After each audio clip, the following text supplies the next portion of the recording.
Hi friends, నమస్తే. ఈరోజు వీడియోలో నేను ఎటువంటి పప్పులు నానబెట్టకుండానే అప్పటికప్పుడు దీంట్లో మనము పెరుగు కానీ సోడా కానీ ఈనో కానీ యూస్ చేయకుండా చక్కగా ఇలాగా బ్రేక్ఫాస్ట్ని హెల్తీగా ప్రిపేర్ చేసుకోండి. అప్పుడప్పుడు కొంచెం టేస్టీగా కూడా ఉండాలి కదా, చాలా టేస్టీగా ఉంటుంది, బాగుంటుంది కూడా. ఒకసారి మీరు కూడా ట్రై చేసి చూడండి, ఎలా వచ్చిందో నాకు కామెంట్ బాక్స్లో కామెంట్ చేయండి.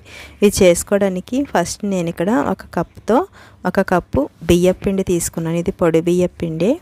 అలాగే 2 స్పూన్లు ఉప్మా రవ్వ వేస్తున్నాను. అలాగే ఒక 2 స్పూన్లు శనగపిండి వేసుకొని, నేను టేబుల్ స్పూన్తోనే వేసాను. వేసుకుని ఈ 3 బాగా మిక్స్ అయ్యేటట్టు కింద ఇలా బాగా కలుపుకోండి. ఇలా కలిపిన తర్వాత దీంట్లో ఒక కప్పు వాటర్ వేస్తున్నాను. ఒక వాటర్ వేసుకుని ఇదంతా ఒకసారి ఇలాగా కలుపుకోండి. మనం దీంట్లో పెరుగు యూస్ చేయట్లేదు. చూడండి, ఇదంతా ఒకసారి బాగా కలిపిన తర్వాత మరొక కప్పు కూడా వాటర్ వేసుకోండి. వాటర్ వేసుకుని ఎటువంటి లంప్స్ లేకుండా మంచిగా దీనిలాగా కలుపుకోవాలి. మీ దగ్గర విస్కర్ ఉంటే విస్కర్తో కలుపుకోండి, తొందరగా అయిపోతుంది. ఇలా చేసుకున్న తర్వాత చూడండి, అసలు లంప్స్ ఏమి ఉండకూడదు. ఇలా కలుపుకున్న తర్వాత మూత పెట్టుకుని ఒక 10 నిమిషాలు పక్కన పెట్టుకోండి. చూడండి, ఒక 10 నిమిషాలు అయింది. ఇప్పుడు దీన్ని ఒకసారి ఇలాగా కలుపుకోవాలి. ఇలా కలిపిన తర్వాత చూసారు కదా, మంచిగా పిండి అంతా మంచిగా నానింది. ఇప్పుడు దీంట్లో నేను ఒక ఆనియన్ని చిన్నగా కట్ చేసుకున్నాను. అలాగే ఒక 3 స్పూన్లు క్యారెట్.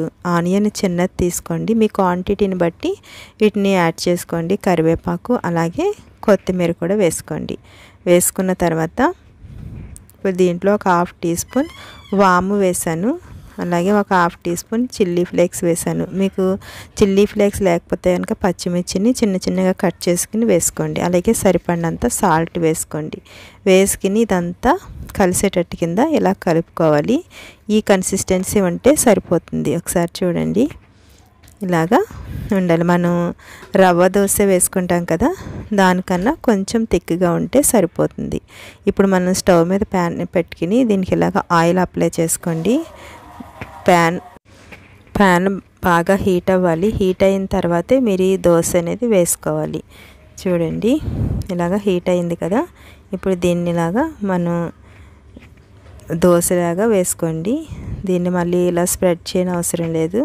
ఇలా వేసుకున్న తర్వాత ఒకసారి దీన్ని ఇలాగా ఉడకనివ్వాలి. కొంచెం అయిన తర్వాత ఇప్పుడు దీని మీద కొంచెం ఆయిల్ని ఇలాగా అప్లై చేసుకోండి.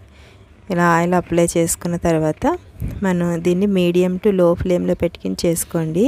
దీన్ని అటు ఇటు తిప్పుతూ కొంచెం ఇటు కూడా ఒక్కొక్క నిమిషం అలా పెట్టి దీన్ని ఇలాగా ఉడికించుకోవాలి. చూడండి, ఇదంతా మంచిగా ఫ్రై అయింది కదా.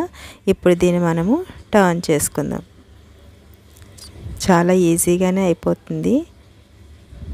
చూసారు కదా, ఇప్పుడు దీన్ని ఇలాగా టర్న్ చేసుకోండి. చూడండి, చాలా సింపుల్ అండ్ ఈజీగా చేసుకుని బ్రేక్ఫాస్ట్. ఒకసారి మీరు కూడా ట్రై చేయండి. ఫస్ట్ టైం నా వీడియో చూస్తున్నట్లయితే ప్లీజ్ సబ్స్క్రైబ్ చేసుకోండి. అలాగే పక్కనే ఉన్న బెల్ ఐకాన్ క్లిక్ చేసినట్లయితే ఆల్ అనే బటన్ వస్తుంది. దాన్ని ప్రెస్ చేసినట్లయితే నేను ఏ వీడియో పెట్టినా మీకు నోటిఫికేషన్ వస్తుంది. మీకు నా వీడియో నచ్చినట్లయితే లైక్ చేయడం మాత్రం మర్చిపోద్దు ఫ్రెండ్స్. అలాగే మిగతా పిండి అంతా ఇలాగే వేసుకోండి. ఫుల్ ఫ్లేమ్లో పెట్టుకోకండి, మీడియం టు లో ఫ్లేమ్లో పెట్టుకుని మాత్రమే వీటిని వేసుకోవాలి. చూసారు కదా ఫ్రెండ్స్, చాలా టేస్టీగా రుచిగా ఉంటుంది. అలాగే హెల్దీ కూడా. పిల్లలకి ఇది మన లంచ్ బాక్స్గా కూడా ఇవ్వచ్చు. Okay friends, thanks.